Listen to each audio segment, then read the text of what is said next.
Additionally, a rapid weakening of the stratospheric polar vortex will bring significant disruptions to our weather through mid-February. Taking a look at the latest European model, we're expecting major weather pattern changes. So I encourage you all to pay close attention to the forecast. I'll do my best to walk you through the next 7 to 10 days as there's a lot of action to come, especially across the Intermountain West, Northern Plains, Great Lakes, and Northeast. Looking ahead to Tuesday afternoon, the forecast shows heavy rainfall, strong winds, and high elevation snow for the Sierra Mountain Range and the lower foothills. This has been an ongoing situation, and we can expect significant flooding, strong winds, and other weather impacts across the Intermountain West. This system will redevelop as it moves into the northern plains, and as we continue, you'll see a lot of action on the European model map.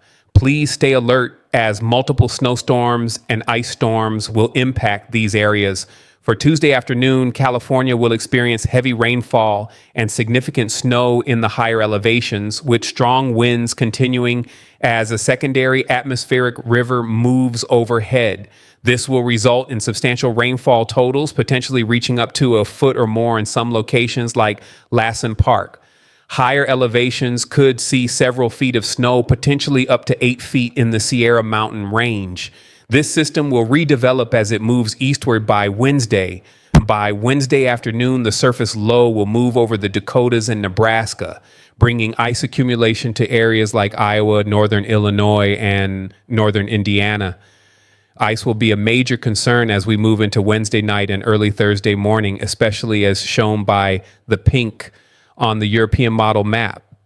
To the north, snow will be less of an issue, but ice accumulation will be the primary concern as the storm moves through the Great Lakes and into the Northeast by Thursday afternoon. This system will bring the heaviest snow and icy conditions to these areas, while the South will likely only experience rainfall. The second system will move into the Intermountain West, bringing feet of snow and inches of rainfall to many locations in California. Strong winds, potential power outages, and flood concerns will also be associated with this system as it heads eastward into Nevada, northern Utah, Wyoming, and the high plains by the latter part of the weekend. A major winter storm is expected to develop by Saturday, February 8th, 2025. This second system will bring heavy snowfall and once again ice accumulation to areas like northern Indiana, northern Illinois, northern Ohio, parts of Pennsylvania, northern Missouri, and southeastern Iowa. This system will continue eastward into the Northeast by Sunday morning, bringing additional heavy snow and ice. There will be a third winter storm to track, mainly affecting areas south of Pennsylvania, including New Jersey, Delaware, Virginia, and West Virginia. Afterward, a fourth storm will follow, continuing the active pattern.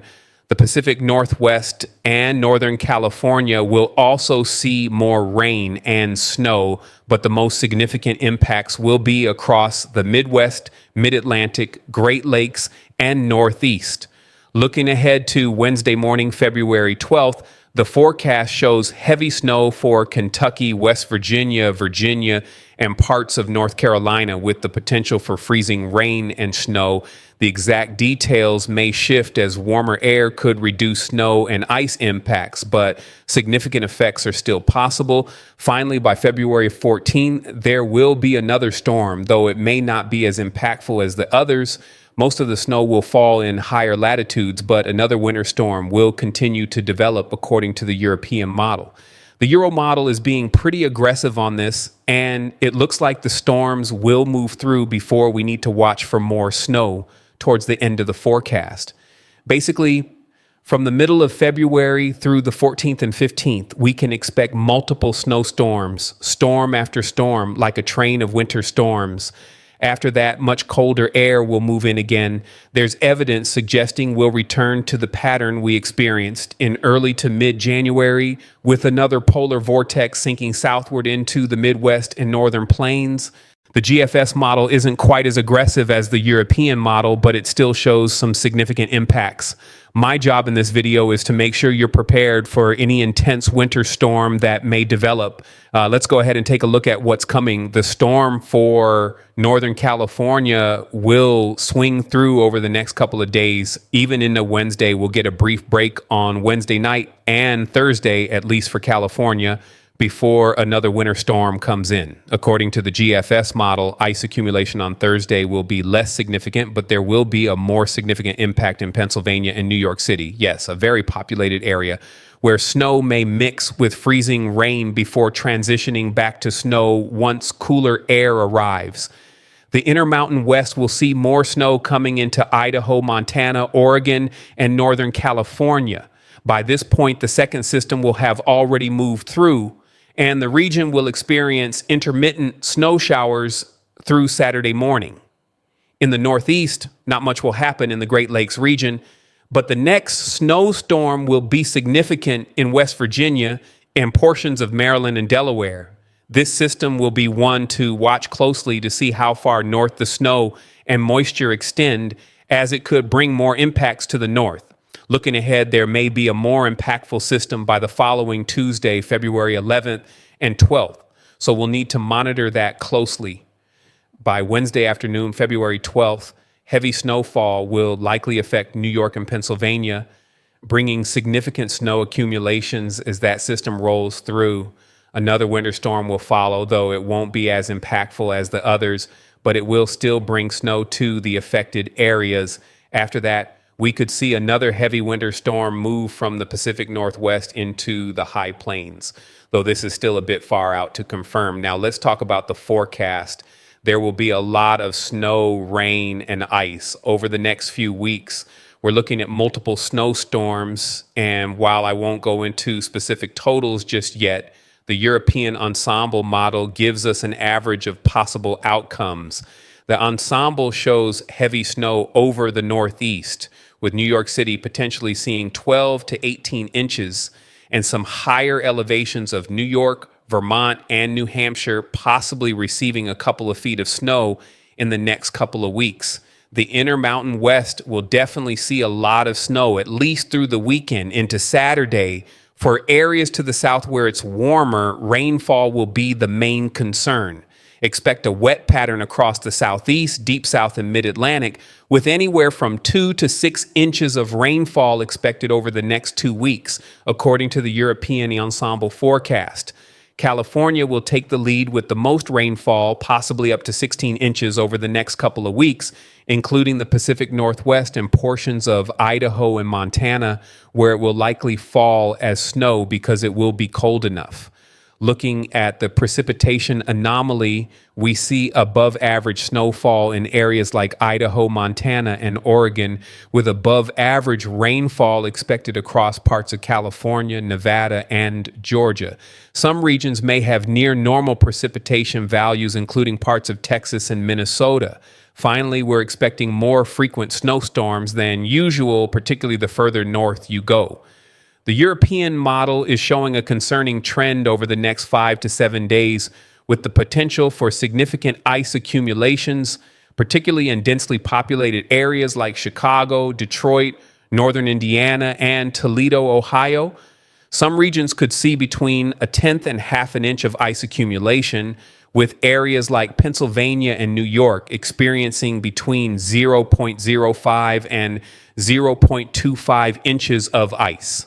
This is a large area compared to the narrow corridors we saw in previous winter storms, and it could lead to hazardous conditions. Looking ahead, the temperature anomaly forecast reveals a big pattern change by early next week. Colder temperatures will move in, especially across the Northwest, and by mid-February, an Arctic blast is expected to reach lower latitudes.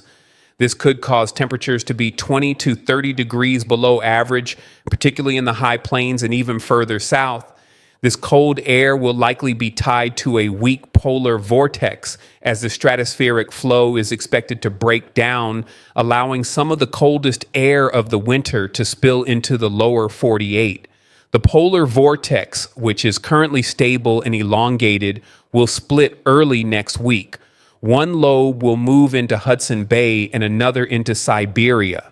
This split could lead to an extreme Arctic outbreak, with cold air from higher latitudes moving southward into the Midwest and possibly the Deep South.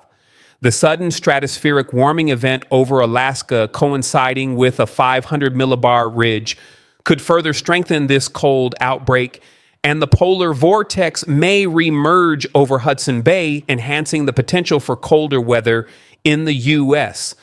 By February 10th to 12th, there will be a strong negative Arctic oscillation, AO, and North Atlantic oscillation, ANAO, which will help pull cold air southward, bringing an Arctic chill to much of the northern U.S. This pattern could persist into mid-February and possibly beyond, so it's essential to monitor the situation closely for the potential for extreme winter weather. It looks like there are several systems to watch as we head into mid and late February. One system is expected to develop and bring colder air to parts of the U.S., particularly in Louisiana, the Florida Panhandle, Mississippi, and Alabama by around February 18th. This could lead to a transition from rain to snow or a rain-snow mix as the system moves through. However, this system doesn't look as significant as the one that brought record snow to parts of the South earlier this month. This system is expected to be accompanied by a surge of warm air ahead of it, which could bring record warmth, especially in the Caribbean and southern U.S. However, as the front moves south, it will bring colder air from the Arctic, which could lead to a changeover from rain to snow for some southern areas. This plunge of Arctic air will be particularly important as it could also set the stage for severe weather due to the clash of warm and cold air masses. The next couple of weeks are also marked by a steady west to east flow with systems moving along the jet stream. The Pacific Northwest will continue to experience heavy rain and snow, and a significant storm is expected to move across the U.S. midweek. Some ice may be a concern in the northern parts of these systems, but the warmer flow will limit how far south the colder air can reach, preventing widespread snow until later in the month. As we move into the weekend and next week, similar systems will bring snow to parts of New England and the Great Lakes, with more snow expected in the Pacific Northwest and Northern California. However, it is in the latter half of February that we need to watch closely for the arrival of much colder air, particularly by February 17th and 18th, when a significant plunge of Arctic air could affect the U.S. Thank you for watching. Don't forget to like this video, hit the subscribe button, and stay tuned for my next update. I'll keep you protected before and after the storm.